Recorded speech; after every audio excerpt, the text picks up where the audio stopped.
అందరికీ నమస్కారం. Welcome to my channel. ఈ వీడియోలో ఏపీ ప్రభుత్వ ఉద్యోగులకు మరియు పెన్షనర్లకు 12వ పీఆర్సీ కమిషన్ నియామకంపై తాజా సమాచారం అయితే అందింది. దీనికి సంబంధించిన పూర్తి వివరాలు ఈ వీడియోలో తెలుసుకుందాము. వీడియో అయితే ఎక్కడ గాని స్కిప్ చేయకుండా ఎండ్ వరకు చూసేయండి. అప్పుడే ఇన్ఫర్మేషన్ పూర్తిగా అర్థమవుతుంది.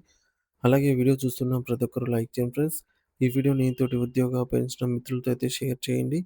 కొత్తగా మన ఛానల్ చూస్తున్నవారు ఇంకా ఎవరైనా సబ్స్క్రైబ్ చేసుకోకపోతే వెంటనే మన ఛానల్‌ని సబ్స్క్రైబ్ చేసుకోండి. సబ్స్క్రైబ్ చేసుకోవడం వల్ల నేను చేసే ప్రతి ఒక్క వీడియో మీ వరకు రీచ్ అవుతుంది.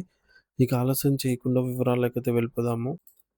ఫ్రెండ్స్ ఇక విషయానికొచ్చినట్లయితే ఆంధ్రప్రదేశ్ రాష్ట్ర వ్యాప్తంగా ఉన్న లక్షలాది మంది ప్రభుత్వ ఉద్యోగులకు, ఉపాధ్యాయులకు మరియు తమ జీవితాంతం సేవ చేసి పదవి విరమణ పొందినటువంటి పెన్షనర్లకు 12వ పీఆర్సీ నియామకం అనేది ఇప్పుడు అత్యంత కీలకమైన మరియు ప్రాణాధారమైనటువంటి అంశంగా మారింది. రాష్ట్రంలో కొత్త ప్రభుత్వం కొలువుదీరిన నేపథ్యంలో పీఆర్సీ చైర్మన్ నియామకం మరియు ఎంతో కాలంగా పేరుకుపోయిన పెండింగ్ డీఏల మంజూరు వంటి అతి ముఖ్యమైన సమస్యల పరిష్కారం కోసం ఉద్యోగ సంఘాలు తమ ప్రయత్నాలను ముమ్మరం చేశాయి. ముఖ్యంగా ఏపీ ఎన్‌జీఓ సంఘం రాష్ట్ర నాయకత్వం ఉద్యోగులు ప్రధానంగా ఎదుర్కొంటున్న అనేక ఆర్థిక ఇబ్బందులను ప్రభుత్వం దృష్టికి తీసుకెళ్లి వాటిని త్వరితగతిన పరిష్కరించే దిశగా నూతన ప్రభుత్వంపై ఒత్తిడి పెంచేందుకు సిద్ధమవుతోంది. ఈ క్రమంలో కేవలం వినతి పత్రాలకే పరిమితం గాకుండా, ప్రభుత్వ పెద్దలతో ముఖాముఖి చర్చలు జరిపి, ఉద్యోగుల వేదనను వివరించాలని అయితే వారు నిర్ణయించుకున్నారు.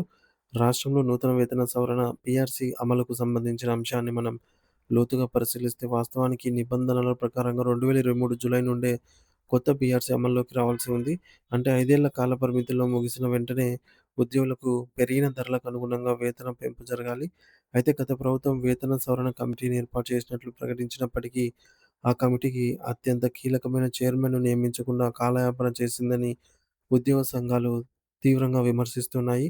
చైర్మన్ లేని కమిటీ అనేది సారథి లేని రథం వంటిదని, దీనివల్ల వేతన సవరణ ప్రక్రియ అడుగు కూడా ముందుకు పడలేదని వారు ఆవేదన వ్యక్తం చేస్తున్నారు. అందుకే నూతన ప్రభుత్వం ఏమాత్రం ఆలస్యం చేయకుండా తక్షణమే అనుభవజ్ఞుడైనటువంటి ఒక అధికారిని పీఆర్సీ చైర్మన్‌గా నియమించాలని, తద్వారా వేతన సవరణ నివేదికను వేగవంతం చేసి ఉద్యోగులకు జీతభత్యాలను పెంచాలని వారు బలంగా డిమాండ్ చేస్తూ ఉన్నారు. మరి ఇక పెండింగ్‌లో ఉన్న కరువు భత్యం, డీఏ బకాయిల విషయానికొస్తే ఇది ఉద్యోగుల ప్రాథమిక హక్కుగా మనం గుర్తించాలి. ప్రభుత్వ నిబంధనల ప్రకారంగా ప్రతి 6 నెలలకోసారి పెరుగుతున్న నిత్యావసర ధరలకు అనుగుణంగా ఉద్యోగులకు మరియు పెన్షనర్లకు కరువు భత్యాన్ని ప్రకటించి విడుదల చేయాల్సి ఉంటుంది. కానీ గత ప్రభుత్వం ఈ విషయంలో తీవ్ర నిర్లక్ష్యం వహించడం వల్ల ఇప్పుడు 4, 5 డీఏలు బకాయిలుగా అయితే పేరుకుపోయి ఉద్యోగుల నెలవారీ బడ్జెట్‌పై తీవ్ర ప్రభావం చూపుతున్నాయి.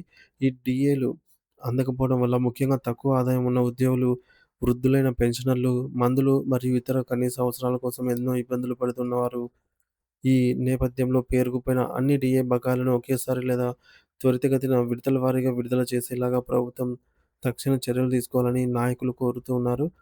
ప్రస్తుత నూతన ప్రభుత్వం తమ వినతులపై సానుకూలంగా స్పందిస్తుందని, ఉద్యోగుల పక్షపాతిగా నిలబడుతుందని ఏపీ ఎన్‌జీఓ నేతలు ఆశాభావం వ్యక్తం చేస్తున్నారు.